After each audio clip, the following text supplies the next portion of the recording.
Private school में अगर teacher result नहीं देगा ना, अगले साल टीचर नहीं रहेगा। और यहाँ सर गवर्नमेंट स्कूल का टीचर 10 साल रिजल्ट ना दे तो गवर्नमेंट स्कूल के टीचर में कोई फर्क नहीं पड़ने वाला सर, क्योंकि उन्होंने अपनी मेंटेलिटी पता है कैसे बना ली सर, अब हम गवर्नमेंट एम्प्लॉय बन गए, अब क्या कोई हमारा कर लेगा। तो वो प्राइवेट टीचर रहता है, वो सालों साल तैयारी करता है गवर्नमेंट टीचर बनने के लिए सर। वो एज कम्पेयर टू जो प्राइवेट टीचर होंगे ना, उनसे बहुत ज्यादा नॉलेजेबल होता है। पता नहीं सर उसे क्या होता है, वो किस जाल में फंस जाता है टीचर बनने के बाद। वो सिर्फ स्कूल जाता है गप्पे लगाने के लिए और टीचर्स के साथ, है ना। स्कूल जाता है राजनीतिक बातें करने के लिए, स्कूल जाता है लैब में बैठने के लिए, स्कूल जाता है सिर्फ और सिर्फ चेयर तोड़ने के लिए। गवर्नमेंट में सर मैक्सिमम टीचर सिर्फ और सिर्फ धूप सेकने आ रहे हैं, और सर लिटरली उनको बच्चे के रिजल्ट से कोई मतलब नहीं है। कोई गवर्नमेंट स्कूल में बच्चों को मोटिवेट करने वाला नहीं है कि बेटा आपको जेई करना है, आपको नीट करना है। सर हमने ऐसे टीचर्स देखे हैं जिन्होंने पूरी 11th-12th की केमिस्ट्री, फिजिक्स सर चेयर में बैठे बैठे पढ़ा दी। सर साल खत्म हो जाता है, टीचर्स बच्चों का सिलेबस कंप्लीट नहीं करा पाते। आपको क्या लगता है एजुकेशन हमारे भारत की एक नेशनल प्रायोरिटी है? नेशनल प्रायोरिटी सिर्फ किताबों तक है कि शिक्षा अभियान और तमाम अभियान हमारे भारत सरकार भी चलाती है, शायद सर वो सिर्फ किताबों तक और स्लोगन तक है। रोके से ना रुके हम, मर्जी से चले हम, बादल सा गरजे हम। आजकल सर पर बच्चे पता है क्या कर रहे हैं, बच्चे यूट्यूब इन्फ्लुएंसर को देख रहे हैं, इंस्टा इन्फ्लुएंसर को देख रहे हैं, और अपने दिमाग में एक छोटी ऐसी बच्चे ने प्लान कर लिया कि मुझे यूट्यूबर बनना है। सिर्फ और सिर्फ वो ना उसका फेम देख रहा है सर, वो उसका पैसा देख रहा है। आपके हिसाब से बच्चे क्या चैलेंजेस फेस करते हैं स्टडीज में? स्कूल सर बेवजह के काम करा रहा है। मैं बच्चों के पास बोलता हूँ ना कि बेटा आज आपका ये टास्क है, आपको ये करना है। बच्चों को सीधा मेरे पे आंसर होता है, सर स्कूल का होमवर्क भी तो है सर, वो भी तो करना है। बच्चा सफल हुआ तो स्कूल का, असफल हुआ तो। मगर स्कूल वालों का सिर्फ एक ही कहना होता है कि हम एक टीचर 40 बच्चों को कैसे संभालेंगे। स्कूल का मोटो है बच्चों को एजुकेशन देना। अब आप एक्सक्यूज दे रहे हो कि हमारी 40 बच्चों में कैसे ध्यान देगा। आप दृष्टि IAS की मैं कोचिंग इंस्टीट्यूट में डेमो में बैठा था सर, 500 बच्चा बैठा था, क्या वो ऐसे एक्सक्यूज दे सकते हैं? नहीं सर, क्योंकि उनकी प्रायोरिटी ही एजुकेशन देना है, वो चलिए एजुकेशन चले। आपके हिसाब से बच्चे का डिसिप्लिन कैसा होना चाहिए जिससे वो अच्छे स्कोर्स ला सके? इंटेलिजेंट बच्चे सक्सेसफुल हों इस बात की कोई गारंटी नहीं है सर। मैं आपको आज पूरी क्लियर से कह रहा हूँ सर, सक्सेस होगा डिलीजेंट बच्चा जो डेली मेहनत कर रहा है सर। थोड़ा थोड़ा जो पेरेंट्स सपने देखते हैं वो अपने बच्चों के ऊपर थोप देते हैं। आप उसमें IAS बनना थोप नहीं सकते, आप उसे IAS बनने के लिए मोटिवेट जरूर कर सकते हैं। आपको डांसर बनना है तो भी कंपटीशन देना है, कंपटीशन से आप भाग नहीं सकते। अगर आपको सफल होना है ना तो हर जगह कंपटीशन है। इंडिया के अंदर एजुकेशन फ्री होनी चाहिए। ऐसी अगर हम एजुकेशन हम लिख देंगे कि सर्व शिक्षा अभियान, ऐसा अभियान करके कोई फायदा नहीं है सर। हमें एजुकेशन को फ्री के साथ साथ क्वालिटी एजुकेशन बनाना भी बहुत जरूरी है। हम जब भी शुरू करेंगे ना सर, जब भी पहले बैच का एग्जाम होगा, हम पहले बैच में मेरा सर मैं पूरी जान लगा दूंगा अपनी, पहले बैच में ही हम 5 IITian देंगे सर और 5 एम्स डॉक्टर देंगे सर।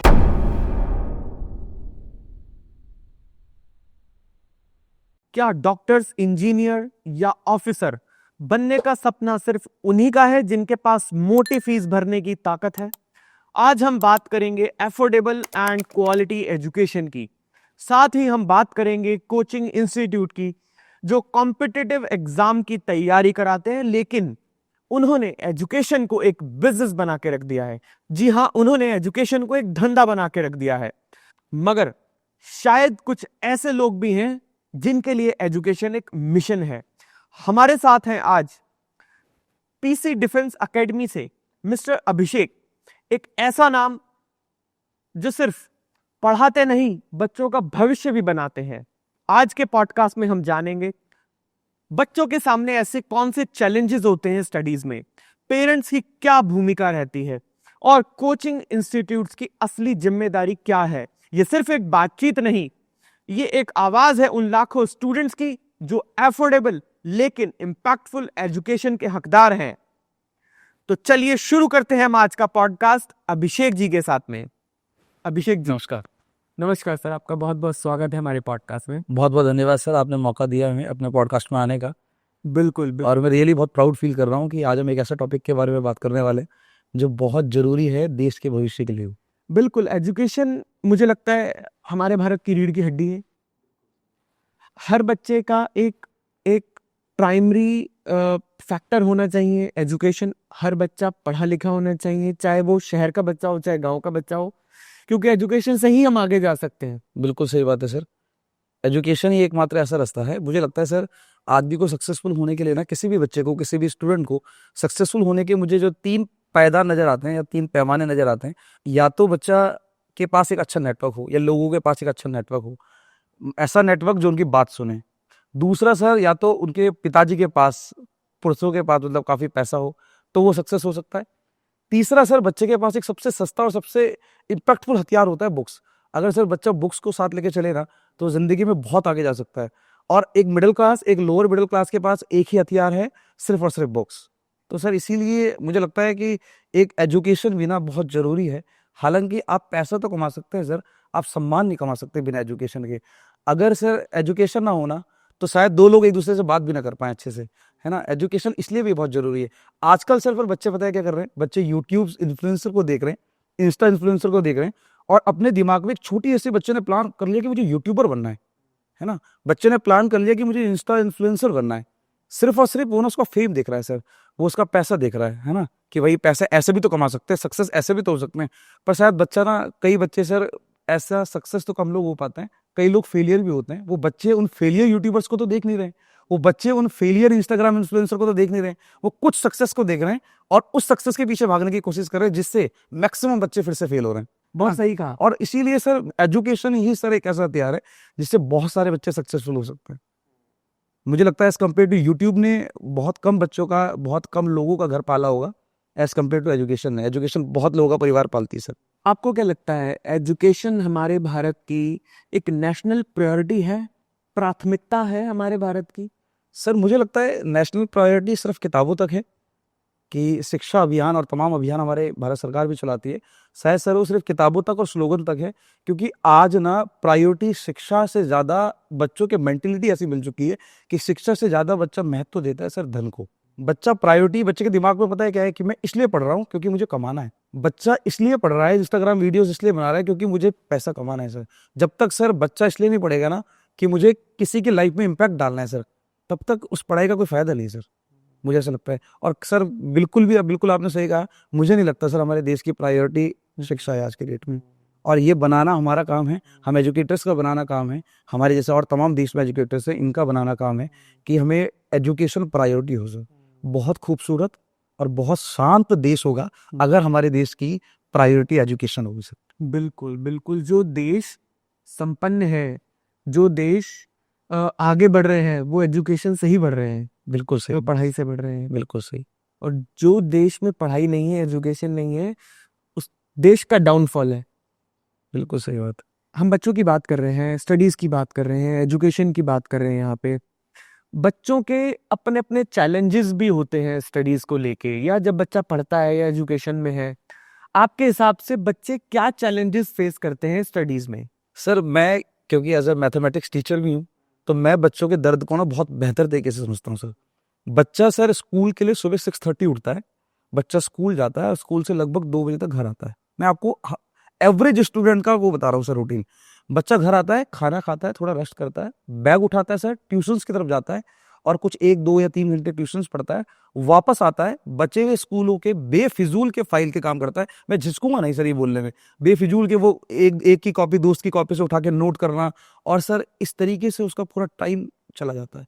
सर यकीन मानो स्कूल में ना बच्चा मैक्सिमम टाइम जो स्पेंड कर रहा है ना वो स्कूल में कर रहा है, और इफेक्टिव टाइम जो स्पेंड कर रहा है ना सर वो पूरे दिन भर में कर ही नहीं रहा है।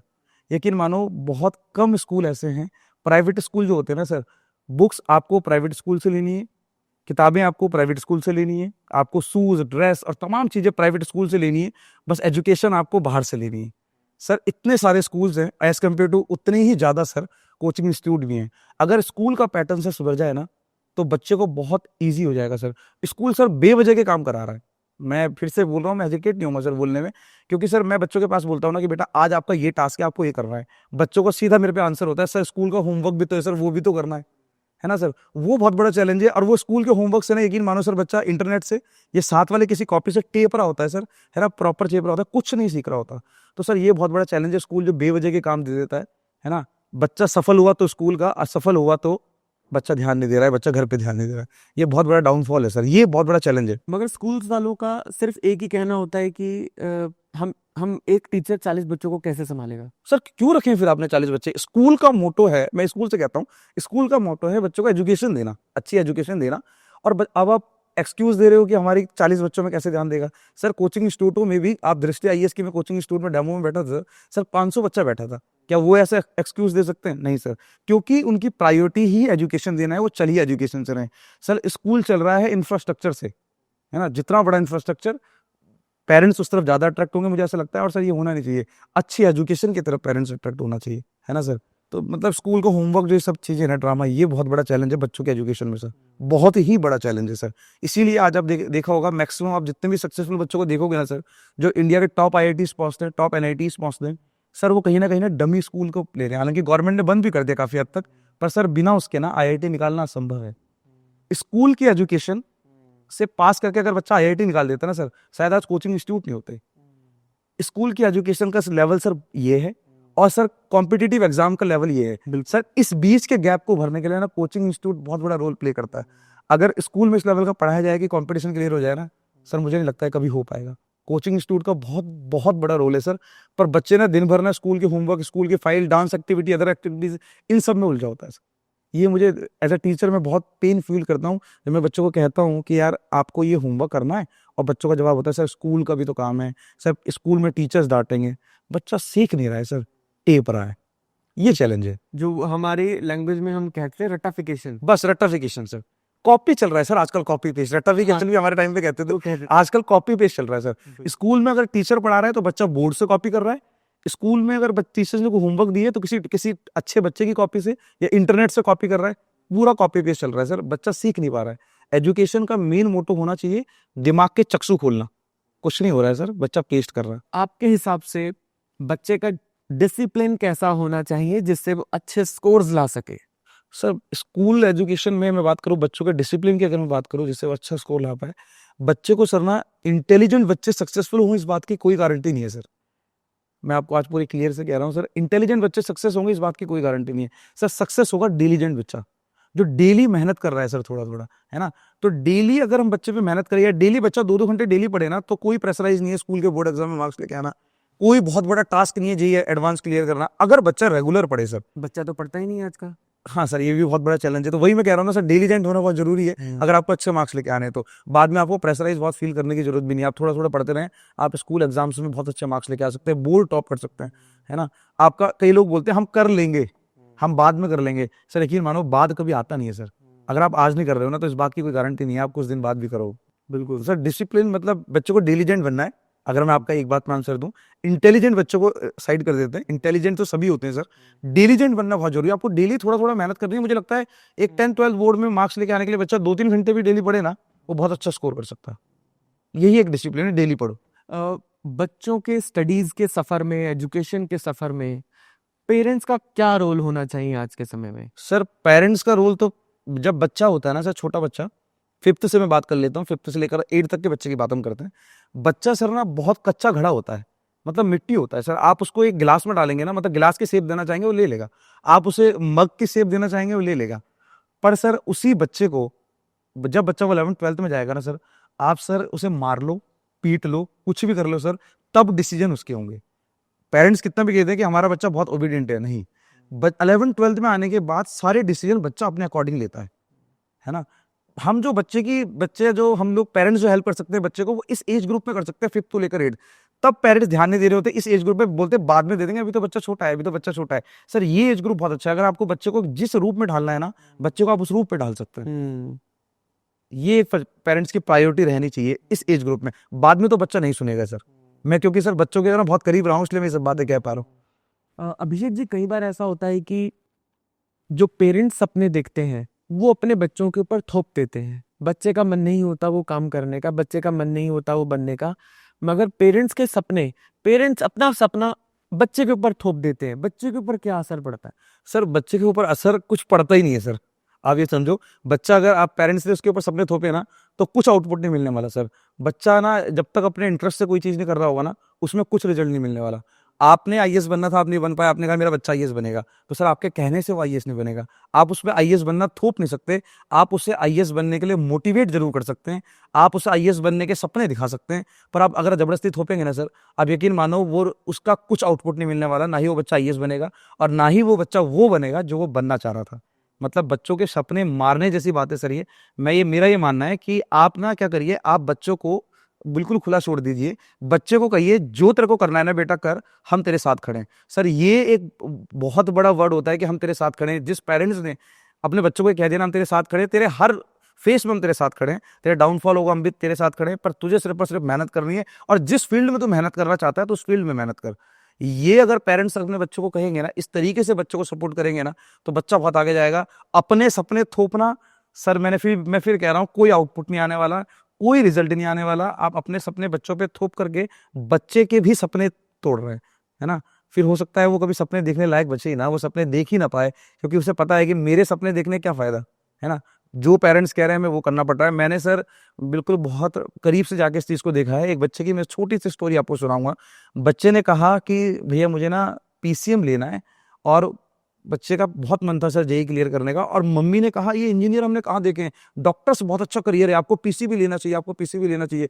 क्योंकि सर मैं मैथ्स का टीचर था, उसका मैथ्स में बड़ा इंटरेस्ट था, इसलिए वो पीसीएम लेना चाहता था। और सर अचानक से उसके पेरेंट्स ने कहा नहीं तेरे को पीसीबी लेनी है। सर उसने पीसीबी ली। यकीन मानो सर, अगर वो पीसीएम लेता ना, वो जेई के सपने दिख रहा था, पीसीबी लेने के बाद सर वो नीट का सपना, सर मजा ही नहीं आने लगा ना उसे। उसका मतलब इंटरेस्ट ही नहीं रहा बायोलॉजी पढ़ने में और जूलॉजी पढ़ने में, बॉटनी पढ़ने में। उसने कहा सर मजा नहीं आ रहा है। उसने सर वो जेई का सपना भी तोड़ दिया, माँ बाप का डॉक्टर बनने का सपना भी पूरा नहीं हो पाया। आज वो किसी नॉर्मल कॉलेज से सर ग्रेजुएशन कर रहा है। तो ये एक एग्जाम्पल है सर, थोपने वाले जो पेरेंट्स अपने बच्चों पे थोप देते कि आपको ये करना है, उसका कुछ आउटपुट नहीं मिलने वाला, कुछ रिजल्ट नहीं मिलने वाला। ध्यान रखिएगा आप सब लोग। पेरेंट्स ना कई बार प्रेशर बनाते हैं बच्चों के ऊपर स्टडीज का। पेरेंट्स को प्रेशर किस हद तक बनाना चाहिए बच्चों के ऊपर? सर बच्चों को मतलब पेरेंट्स को जो प्रेशर बनाना चाहिए, वो प्रेशर बहुत जरूरी भी है सर। अगर हम बच्चों को बहुत फ्री छोड़ देंगे ना, तो बच्चों को फ्री छोड़ने के रिजल्ट आपके सामने सर, आप आसपास देखते हैं। एक बच्चों को हम ज्यादा फ्री छोड़ देंगे तो उसके रिजल्ट्स क्या होते हैं। बच्चों को प्रेशर मतलब बच्चों पे प्रेशर नहीं बनाना सर, बच्चों को जिम्मेदार बनाना बहुत जरूरी है। बच्चे को उसकी जिम्मेदारी समझाना बहुत जरूरी है। बच्चे को समझाना जरूरी है कि अगर आप जो आज जो आप कर रहे हो, उसका कल क्या आउटपुट मिलने वाला है। बच्चा के ऊपर मतलब मुझे लगता है कि सर कोई फायदा नहीं है ना। ऐसा करके आप बच्चे को फ्री छोड़ दीजिए, बच्चे पे कोई प्रेशराइज करने की जरूरत नहीं है ना। बच्चे को जिम्मेदार बनाइए, बच्चे को मोटिवेट करिए, बच्चे को सपने दिखाइए। और बच्चे को जितना आप दबाएंगे ना सर, बच्चा जब तक खुलेगा नहीं ना सर, एक मेरी कहावत भी है, जब तक बच्चा खुलेगा नहीं ना तब तक बच्चा खिलेगा भी नहीं। ध्यान रखना, बच्चे का खिलना बहुत जरूरी है। खिलने से आप मेरा मोटो सर समझ रहे होंगे, बच्चे का खुश रहना बहुत जरूरी है, बच्चे का सोशल इंटरेक्शन बहुत जरूरी है ना। तो आप अपने सपनों को और अपने बच्चों को प्रेशराइज करके कोई फायदा नहीं है। प्रेशर बनाओ ही मत बच्चों पे, बच्चों को जिम्मेदार बनाओ। मेरा सभी पेरेंट्स से ये आग्रह भी। ये डिस्कशन वो पेरेंट्स को भी देखना चाहिए, बिकॉज हम लोगों ने ऐसे बहुत कोटा में केसेस देखे हैं कि कई बच्चों ने सुसाइड कर लिया, फांसी लगा ली। वो शायद वो प्रेशर का ही कारण था, पेरेंट्स के प्रेशराइजेशन का ही कारण था। बिल्कुल सर, उन बच्चों ने फांसी लगा ली। सर बिल्कुल आपने सही कहा। और सर पेरेंट्स के साथ साथ पेरेंट्स का हालांकि जिस बच्चे ने सुसाइड करा होगा ना सर, उसके पेरेंट्स से जाके आप पूछेंगे ना, उसका पेरेंट्स कहेगा नहीं सर हमने ऐसा कुछ नहीं किया। और शायद बहुत सारे बच्चे होते भी हैं ऐसे जिनका पेरेंट्स का प्रेशर नहीं सर, हालातों का प्रेशर रहता है सर। बच्चा दिमाग में प्रेशर ले लेता है कि मेरे पापा ने जमीन बेच के मुझे पढ़ाने भेजा है, और अगर मैं नहीं कर पाया, एक बार नहीं कर पाया, 2 बार नहीं कर पाया, तो ये मेरा बहुत बड़ा फेलियर है। और बच्चा ना उस फेलियर को नहीं झेल पाता, बच्चा अपनी ही नज़रों में गिर जाता है सर, है ना। और इसीलिए सर हम लोगों का जो मोटो है, मैं अभी झारखंड गया था सर कुछ टाइम पहले। झारखंड में मैं एक टीचर से मिला था, बहुत बड़े टीचर है सर, और मैं बहुत इंस्पायर हूं उनसे। ऋषिकेश पांडे उनका नाम है सर। उनका मिशन है सर हर बच्चा पढ़ेगा, है ना। ऋषिकेश पांडे उनका नाम है, उनका मिशन है हर बच्चा पढ़ेगा। उन्होंने जेई नीट जैसी फीस को, जिनकी ऑफलाइन में इतनी ज्यादा फीस है, उसको इतना अफोर्डेबल बना दिया सर, आज हर कोई बच्चा सामने आ पाता है। मैं उनसे बहुत इंस्पायर हूँ सर। उनके मिशन को अब हम लोगों ने अपना भी मिशन बना लिया कि हर बच्चा पढ़ेगा सर। आप समझना सर, मैं आपको ये बिल्कुल आपकी ये वाली बात बिल्कुल क्लियर करूंगा जो आपने कहा बच्चा सुसाइड कर लेता है। ठीक है, एक हद तक बच्चों का पेरेंट्स का प्रेशर भी होता है, एक प्रेशर बच्चों के हालात का होता है। अब होता क्या है ना सर, जैसे लेट सपोज किसी क्लास में 100 बच्चे हैं, हमने 100 बच्चों को 12th में या 11th में हमने बच्चों को इंस्पायर किया कि आप जेई करो, नीट करो, उनको मोटिवेट किया। तो सर आप यकीन मानिए, अगर हाई हमारी लेवल फीस का लेवल एक हाई होगा ना, तो सर क्लास के कुछ टॉपर बच्चे ही इंटरेस्ट दिखाएंगे। क्लास के कुछ टॉपर्स बच्चे ही अपने पेरेंट्स से जाके कहेंगे कि वो सर हैं, वो जेई नीट पढ़ाना चाहते हैं, वो बहुत अच्छा जेई नीट पढ़ा रहे हैं, हमें वहां भेज दो। और पेरेंट्स भेज भी देंगे। क्यों क्यों जानते हो सर उन्होंने पेरेंट्स को क्यों कहा? क्योंकि वो कॉन्फिडेंस फील कर रहे हैं हम कर लेंगे। और सर जो मीडियम लेवल का बच्चा होता है ना, जो क्लास का मतलब एवरेज बच्चा होता है, वो कभी सामने नहीं आ पाता सर, चाहे उसका पापा कितना भी पैसे वाला हो सर, है ना। उसके मन में ना हमेशा ये रहता है कि यार मैं नहीं कर पाऊंगा, मम्मी पापा की फीस बर्बाद हो जाएगी, फिर मैं नहीं कर पाऊंगा तो क्या फायदा। ये सोच के ना सर पैसे भी बर्बाद हो जाएंगे और मैं नहीं कर पाऊंगा तो क्या फायदा। बहुत सारे टैलेंटेड बच्चे सामने ही नहीं आ पाते सर, है ना। तो अगर फीस का स्ट्रक्चर ऑफलाइन में कम हो, हालांकि ये करना बहुत मुश्किल है, पर अगर ये ऑफलाइन में कम हो, मुझे लगता है सर हर बच्चा पढ़ेगा, जैसा हमारा मिशन है, हर बच्चा कॉम्पिटिटिव एग्जाम की तैयारी करने के लिए आगे आ सकता है सर। क्योंकि उस पर कोई प्रेशर नहीं है ना सर, अब उस पर रिजल्ट का प्रेशर नहीं है। नॉर्मल कोचिंग से पढ़ना था, जैसे अभी हम 11th-12th का ट्यूशन पढ़ रहे थे, वही नॉर्मल फीस में पढ़ना है। रिजल्ट का प्रेशर नहीं है सर। ये प्रेशर नहीं है कि यार मेरे अगर मैं नहीं हुआ तो मेरे माँ बाप का इतना पैसा 1-2 साल में चला जाएगा, ये भी प्रेशर सर बिल्कुल कम हो जाएगा। तो सर इसीलिए सुसाइड के केस ना ऑटोमेटिकली कम हो जाएंगे। बच्चों पे सर आज ना भले ही पेरेंट्स कितने भी फाइनेंशियल बहुत स्ट्रांग हो, बच्चा फिर भी टेंशन लेता है सर। बच्चे को दर्द को मैं समझ पाता हूँ, इसलिए कहता हूँ, है ना। किसी बच्चे के पेरेंट्स बहुत फाइनेंशियल बहुत स्ट्रांग है, इसका मतलब ये नहीं है सर वो बहुत फ्री है। सर वो बच्चा भी टेंशन ले रहा है, वो बच्चा भी जब फेल हो रहा है ना सर, वो बच्चा भी डर रहा है हालात से सर कि मैं कब तक ऐसे फेल होता रहूंगा। और सर ये डरना उसका इसका रीजन ये भी है क्योंकि सर इजीली अवेलेबल नहीं है ना। हम मेरे सामने कई एग्जांपल है सर जिनके पापा ने बहुत सारी चीजें बेच के अपने बच्चों को कोटा भेजा, कुछ आउटपुट नहीं आया सर। मुझे लगता है वो माँ बाप अपने बच्चों को मोटिवेट ना करते ना, या उनका दोस्त ना बनते ना सर, तो आज शायद वो बच्चे भी नहीं रहते सर, है ना। बच्चों का दोस्त बनना बहुत जरूरी है।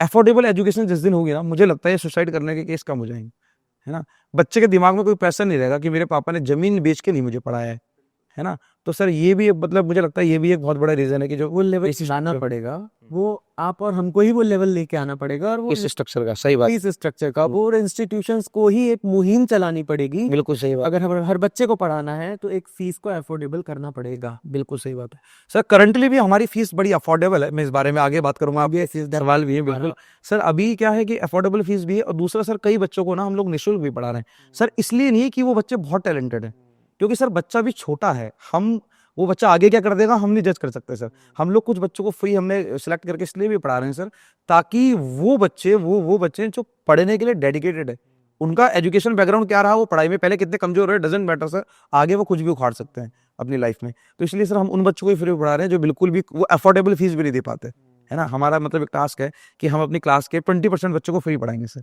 अच्छा, हाँ, जितने भी, अगर माना हम 100 बच्चे हम अपने एक बैच में पढ़ा रहे हैं तो 100 में से 20 बच्चा हम लोग फ्री पढ़ाएंगे सर। ये हमने एक अपने खुद से चैलेंज लिया है। और सर यकीन मानो वो फ्री वाला बच्चा ना ज्यादा अच्छा रिजल्ट देता है, बिल्कुल। ठीक है। वो फ्री वाला बच्चा हमें ज्यादा अच्छा रिजल्ट देता है, ये हमारा स्वार्थ होता है कि वो बच्चा अच्छा रिजल्ट देगा, क्योंकि सर वो बहुत डेडिकेटेड होता है ना। तो यही सब है सर सारी चीजें। अभिषेक जी, आप पीसी डिफेंस एकेडमी चलाते हैं, तो आपकी एकेडमी का पढ़ाने का स्टाइल क्या है? सर हमारी एकेडमी का पढ़ाने का स्टाइल बहुत फ्रेंडली है सर। हम बच्चों को सर 12-12 घंटे पढ़ाते, हो सकता है पॉडकास्ट में सुनने के लिए बच्चों पेरेंट्स को भी बड़ा अजीब लगेगा सर। एग्जाम टाइम पे हम लोग 14 घंटे क्लास लेते हैं, सुबह 8 बजे से और रात के 10 बजे तक हमने क्लास ली है सर।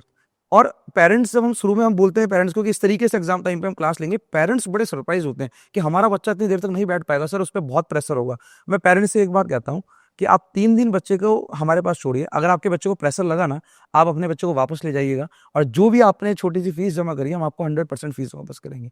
तो सर हमारा पढ़ाने का स्टाइल बड़ा फ्रेंडली रहता है, बहुत फ्रेंडली रहता है, क्योंकि सर हमें बच्चों को 14-16 घंटे बिठाना है, और वो इतना आसान नहीं है सर। हम लोग नहीं बैठ पाते, बच्चों को बिठाना है ना। अभी सर इस बैच की हमारी पहली क्लास कल 12 घंटे की हुई, नए बच्चे थे सर, वो बड़े खुश हुए। बच्चे कह रहे हैं सर हमें बहुत कॉन्फिडेंस, बहुत अच्छा फील हो रहा है कि हम इतने घंटे बैठे, हमें यकीन नहीं हो रहा है इस बात को लेकर कि इतने सुबह 8 बजे हम लोग आए थे और सुबह से अंधेरा हो गया, हमें पता ही नहीं चला रात के 8 बजे तक।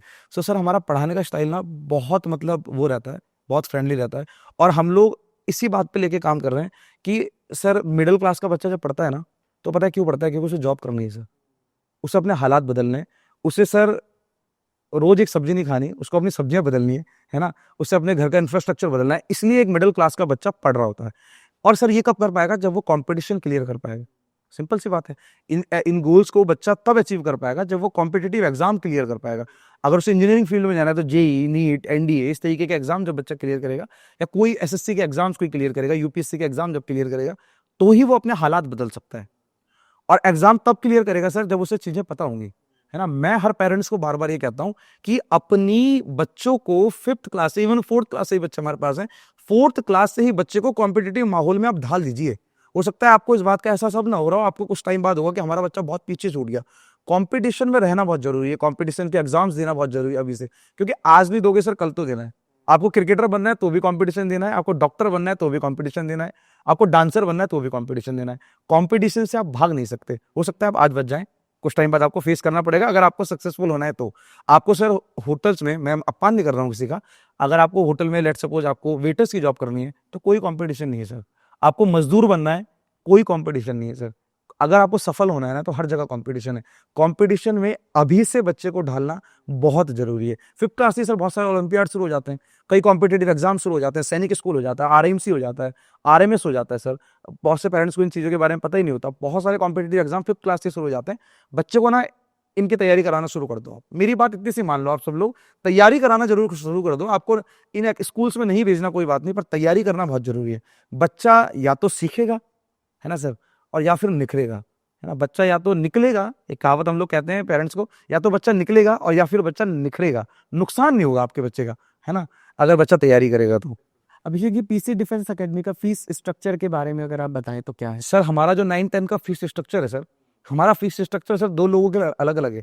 एक प्राइवेट स्कूल के लिए, मैं टू बी वेरी ऑनेस्ट बिल्कुल खुल के सामने कैमरे के सामने बोल पा रहा हूँ कि प्राइवेट स्कूल्स के लिए फीस अलग है, गवर्नमेंट स्कूल के बच्चों के लिए फीस अलग है। यानी जो अफोर्ड कर पाएगा उसके लिए फीस अलग है, जो अफोर्ड नहीं कर पाएगा उसके लिए फीस अलग है।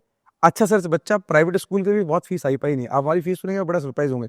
हमारी पर बच्चा पर सब्जेक्ट की फीस जो पड़ती है सर 300 रुपीज है लगभग, है ना। यकीन मानिए हम पूरा कोर्स 10,000 में बच्चों को दे रहे हैं, जिसमें हम बच्चों को मैथ, साइंस, एसएसटी तीनों सब्जेक्ट पढ़ाते हैं और पूरे साल भर पढ़ाते हैं। पूरे साल भर की 10,000 फीस है।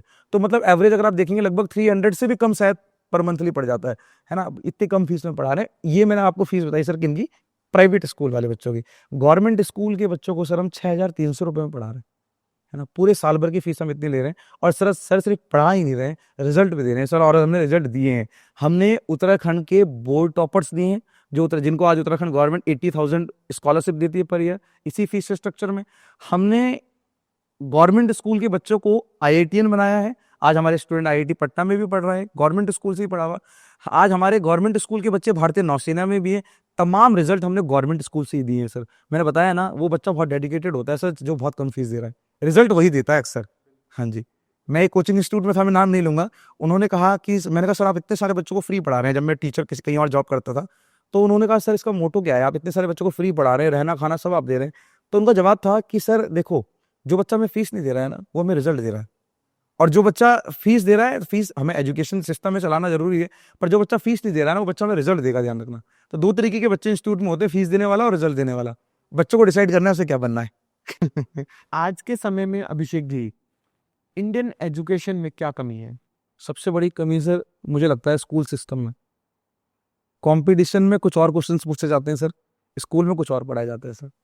ये समझ लीजिए आप, स्कूल जो कॉम्पिटिटिव एग्जाम्स की अगर मैं बात करूं, उसका लेवल सर ये समझ लो आपकी, जैसे फॉर एग्जांपल मैं जेईई एडवांस की बात करूं, जेईई एडवांस का लेवल सर माना 100 नंबर पे है, तो ये वाले जो एग्जाम्स होते हैं ना स्कूल के एग्जाम, इनका लेवल सर 20-30 नंबर पे। हालांकि सीबीएसई अब अप्रोच कर रहा है, सीबीएसई बार बार कह रहा है अब हम बोर्ड एग्जाम में कॉम्पिटेंसी बेस्ड क्वेश्चन देंगे। शायद सीबीएसई की आंख थोड़ा पहले और खुल जाती तो और बेहतर सारी चीजें हो पाती सर। जब तक ये कॉम्पिटेटिव एग्जाम का और स्कूल एजुकेशन का गैप कम नहीं होगा ना, तब तक सर मजा नहीं आएगा। स्कूल एजुकेशन सिस्टम में, हमारे एजुकेशन सिस्टम में सबसे ज्यादा कमी यही है। और सबसे ज्यादा कमी हमारी सरकार जो काम कर रही है सर, गवर्नमेंट स्कूल्स की तरफ लगातार, आप उत्तराखंड के पहाड़ी इलाके में देखें सर, लगातार गवर्नमेंट स्कूल कम होते जा रहे हैं, है ना सर। मैंने, हमारी एरिया में एक ऐसा स्कूल है सर जहाँ पे 3 क्लास है, 6th, 7th, 8th, और पिछले 2 सालों से सिर्फ वहाँ पे एक टीचर है सर।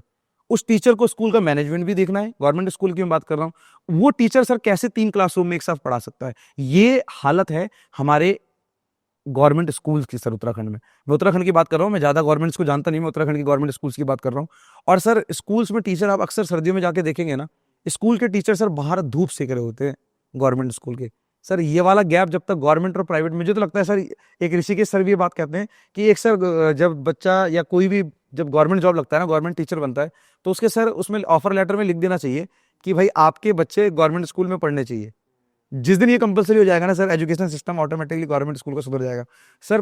लोग, टीचर्स बहुत मेहनत करते हैं गवर्नमेंट स्कूल में पढ़ाने के लिए, और फिर सर बहुत मेहनत इसलिए भी करते हैं बच्चों को उसके बाद प्राइवेट स्कूल में भेजने के लिए। मतलब पढ़ाना गवर्नमेंट स्कूल में चाहते हैं और सर अपने बच्चों को पढ़ाना प्राइवेट स्कूल में चाहते हैं। ये सर जब खत्म हो जाएगा ना, तो बच्चों का एजुकेशन सिस्टम ऑटोमेटिकली, ये हमारी एजुकेशन सिस्टम की बहुत बड़ी कमी है। प्राइवेट स्कूल्स बहुत अच्छे हैं और है सर, मैं बिल्कुल भी हेजिटेट नहीं होऊंगा ये बोलने में, है प्राइवेट स्कूल बहुत सारे, बहुत स्कूल अच्छे भी हैं। गवर्नमेंट में सर मैक्सिमम टीचर सिर्फ और सिर्फ घाम सेकने, गढ़वाली भाषा में कहीं तो आ रहे हैं, है ना, धूप सेकने आ रहे हैं। और सर लिटरली उनको बच्चे के रिजल्ट से कोई मतलब नहीं है। कोई गवर्नमेंट स्कूल में बच्चों को मोटिवेट करने वाला नहीं है कि बेटा आपको जेई करना है, आपको नीट करना है। इवन सर हमने तो, मैं बता रहा हूँ सर, हमने ऐसे टीचर्स देखे हैं जिन्होंने पूरी 11th-12th की केमिस्ट्री, फिजिक्स सर चेयर में बैठे बैठे पढ़ा दी। मतलब बच्चे ने केमिस्ट्री पढ़ ली, फिजिक्स पढ़ ली, टीचर चेयर से खड़ा भी नहीं उठा। ऐसे टीचर्स भी सर हमने देखे हैं, ऐसे टीचर्स की कहानी भी हमने सुनी है। सर साल खत्म हो जाता है, टीचर्स बच्चों का सिलेबस कंप्लीट नहीं करा पाते। तो सर गवर्नमेंट स्कूल जिस दिन बहुत अच्छा काम करने लग जाए ना, कुछ गवर्नमेंट स्कूल बहुत अच्छे हैं सर। हमारे पहाड़ी इलाके में, मैं नाम बोल रहा हूँ सर एक स्कूल का, वहाँ पे सर मतलब ना रिटर्न एग्जाम देना पड़ता है एडमिशन लेने के लिए, है ना। कुछ गवर्नमेंट स्कूल बहुत अच्छे भी हैं, कुछ गवर्नमेंट स्कूल सर बहुत बेकार भी हैं। और बेकार उनका होने का रीजन पता है क्या? सरकार के इंटेंशन नहीं है ऐसे सर। जो वहाँ पे काम कर रहे हैं ना टीचर्स, उनके इंटेंशन ठीक नहीं है सर। उनके दिमाग में जब तक हमेशा ना ये चिंता रहती है कि मेरी सैलरी आनी है, मेरी मकान की किस्त जानी है, मैंने इस महीने ये लेना है। सर जब तक टीचर्स के दिमाग में ये ना होना मेरे बच्चों को मुझे रिजल्ट देना है, उन गवर्नमेंट स्कूल के टीचर्स के दिमाग में मुझे अपने बच्चों को आईआईटी पहुंचाना है, मुझे अपने बच्चों को नीट पहुंचाना है, तब तक सर जिन बच्चों तक एजुकेशन पहुंचनी चाहिए ना, लिटरली उन बच्चों तक एजुकेशन नहीं पहुंचेगी।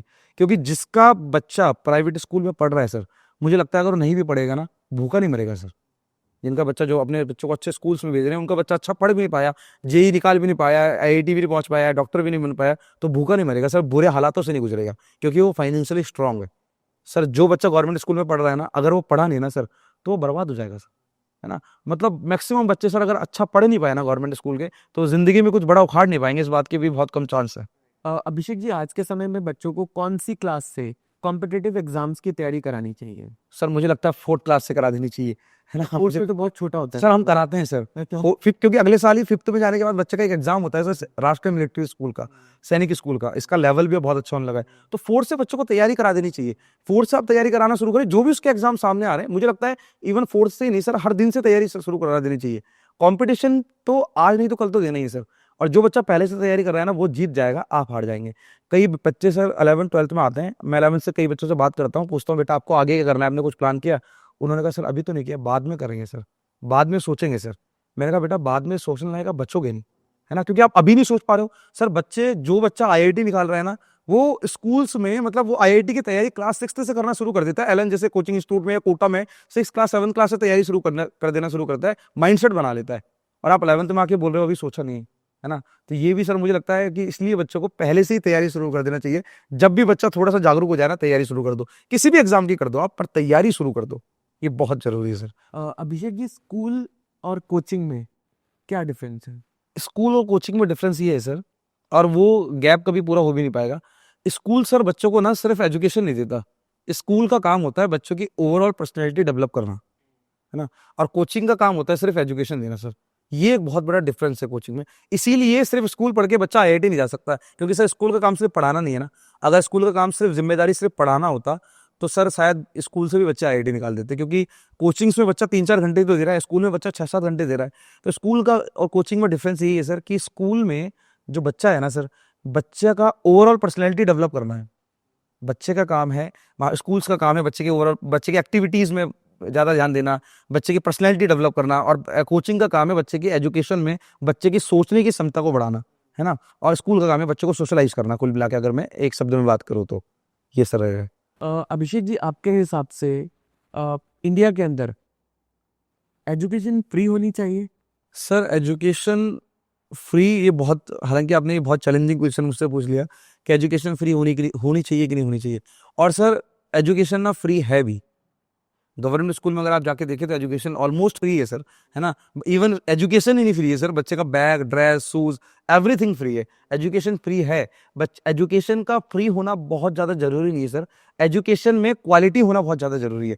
सरकार को फ्री एजुकेशन पे काम सरकार कर रही है, मैं बहुत अप्रिशिएट करता हूँ गवर्नमेंट को। बहुत सारे स्कूल्स बहुत अच्छे कम फीस में काम कर रहे हैं। सर एजुकेशन का फ्री होने से ज़्यादा महत्व है एजुकेशन का क्वालिटी होना। टीचर्स के ट्रेनिंग मंथली होनी चाहिए, चल मैं तो कहता हूँ, है ना। गवर्नमेंट स्कूल के जो टीचर्स हैं उनको बार बार उनका मोटो याद दिलाना चाहिए कि हमें इन बच्चों को सक्सेस करना है। एजुकेशन फ्री होने से ज़्यादा इंपॉर्टेंट है एजुकेशन की क्वालिटी। एजुकेशन का तरीका, एजुकेशन में डिजिटलाइजेशन, एजुकेशन में एआई, एजुकेशन को और ज़्यादा इंटरेस्टिंग बनाने के लिए हमें काम करना चाहिए एज कम्पेयर टू एजुकेशन को फ्री करना चाहिए। कोई फ़ायदा नहीं है सर एजुकेशन इस तरीके से फ्री करके कि बच्चा स्कूल में मिड डे मील यानी सिर्फ खाने जाए, बच्चा स्कूल में सिर्फ और सिर्फ टाइम पास करने जाए, और बच्चा अगर इंटेंशन से जा भी रहा है कि मुझे पढ़ना है फिर भी वो स्कूल में जाके पढ़ ना पाए। ऐसी फ्री एजुकेशन का कोई फायदा नहीं है सर।